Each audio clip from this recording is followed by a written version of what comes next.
সন্ধ্যায় আমার খুব ক্ষুধা পেয়েছে, সো আমি চলে এসেছি চায়না নাইট মার্কেটের এই দোকানটাতে।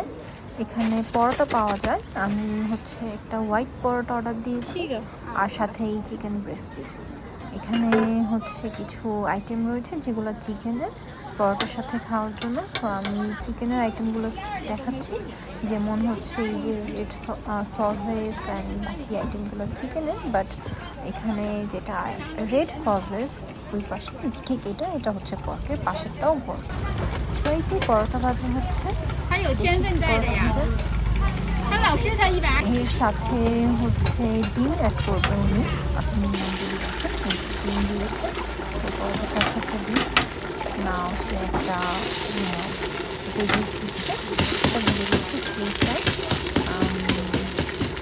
এটা পরোটার সাথে দিয়ে দেবো।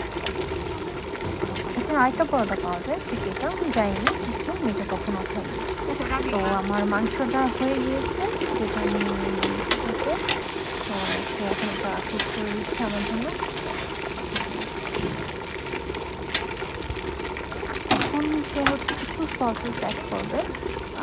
সসগুলো এই যে টমেটো সস, সাথে মেয়োনিজ, এটা মেয়োনিজ ছিল। পরোটাটা অ্যাকচুয়ালি মজা, যদি আপনি চায়না থেকে থাকেন তাহলে আপনি অবশ্যই এটা ট্রাই করতে পারেন। এখন সে একটা বারবিকিউ সস দিবে, কারণ আমি সসটা খুব পছন্দ করি। আর সাথে স্পাইসের জন্য স্পাইসেস দিচ্ছে। আমি হালকা একটু ঝাল নিয়েছি। তো এটা আমার পরোটা রেডি। এখন সেটা রোল করে আমাকে প্যাক করে দেবে। সো পরোটাটা ইটস লাইক সন্ধ্যাবেলা ক্ষুধা লাগলে খাওয়ার জন্য it's enough, and it's really budget friendly আপনি যদি খেতে চান। এটার দাম প্রায় 11 টাকা আর এরকম। সো এই তো খেয়ে নিচ্ছি। ওকে, বাই বাই।